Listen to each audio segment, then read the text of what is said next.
Novel meniti impian berkisah tentang Jahar, iaitu pelajar yang mempunyai keazaman dan cita-cita yang tinggi.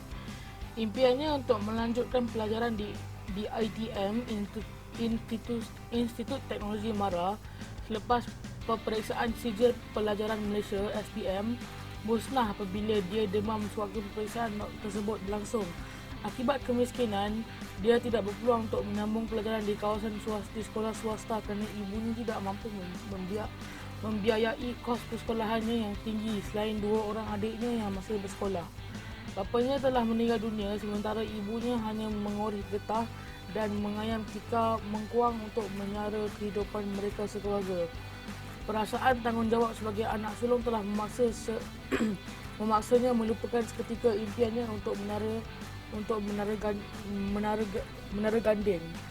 Tindakan murni itu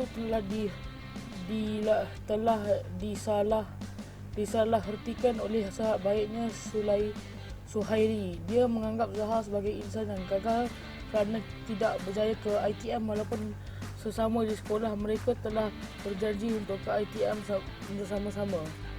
Bagi meringankan beban ibunya, Zahar telah membantu bapa saudaranya Pak Yusof di bengkel perabot. Pak Yusof dapat mengesan bakat, keazaman dan kemahiran yang dimiliki oleh anak saudaranya itu. Dia sentiasa memberikan dorongan agar Zahar berjaya satu hari nanti. Zahar memberitahu Pak Yusof bahawa dia sangat berminat dalam kerja pertukangan perabot dan bercita-cita untuk menjadi seorang tukang perabot yang mahir. Oleh itu, dia telah membuat permohonan ke IKM, Institut Kemahiran Mara, yang untuk memenuhi impiannya itu. Pada waktu itu, sahabatnya Suhaili telah pun berada di tahun akhir di ITM.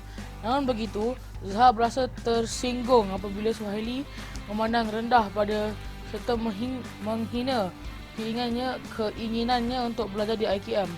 Dia beranggapan bahawa IKM hanya akan melahirkan pelatih yang gagal dan akhirnya merempat tidak mendapat sebarang pekerjaan. Zahar telah menyimpan azam untuk membuktikan bahawa lepasan daripada IKM juga mampu mencipta kejayaan pada masa depan. Kesedihan Zahar semakin terasa apabila menyaksikan Suhaili, orang yang pernah menjadi buah hatinya, telah mempunyai kasih baru yang lebih kacak dan bergaya. Kejadian itu membuatkan semangatnya terus membara dan lebih maju. Semasa di IKM, Zahar telah menunjukkan prestasi yang amat cemerlang. Di IKM itu juga dia telah berjumpa dengan rakan-rakan baru yang juga mempunyai cita-cita sepertinya. Kesedihan hatinya sedikit tercuba apabila bertemu dengan Normini yang mengikuti khusus dalam jurusan lukisan seni bina. Selepas 6 bulan berkursus, Zahar dan rakan-rakannya telah diarahkan untuk mengikuti latihan praktikal di kilang. Zahar telah menerima jalani latihan di kilang perabot usaha bersatu di kawasan perindustrian Kemunting, Taiping. Secara kebetulan, Suhaili menjawab sebagai eksekutif di kilang tersebut. Suhaili telah berasa bersalah atas kata-katanya kerana Zahar sewaktu ketika dulu dia ingin membantu Zahar untuk bekerja di kilang tersebut, tetapi Zahar dengan tegas menolak bantuannya itu. Zahar mengatakan bahawa dia mahu berdikari dan mencipta kejayaan hasil daripada titik telurnya sendiri. Sampai masa latihan praktikal Zahar pun tamat, dia telah diberi pujian oleh pihak pengurusan kilang kerana telah menunjukkan prestasi yang cemerlang.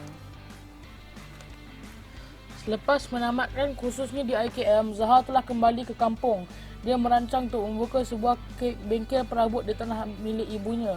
Rancangan itu mendapat sokongan daripada ibu bapa saudaranya Pak Yusof dengan bantuan pinjaman kewangan daripada Mara sebanyak RM10,000, sumbangan daripada Pak Yusof sebanyak RM5,000 serta wang diterima daripada kilang tempatannya membuat latihan praktikal itu. Dia telah berjaya membuka sebuah bengkel perabot.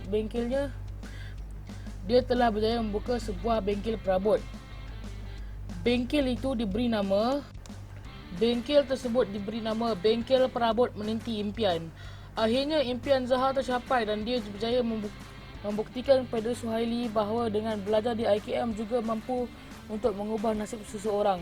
Bengkel perabot miliknya menjadi semakin terkenal selepas tersiar dalam akhbar.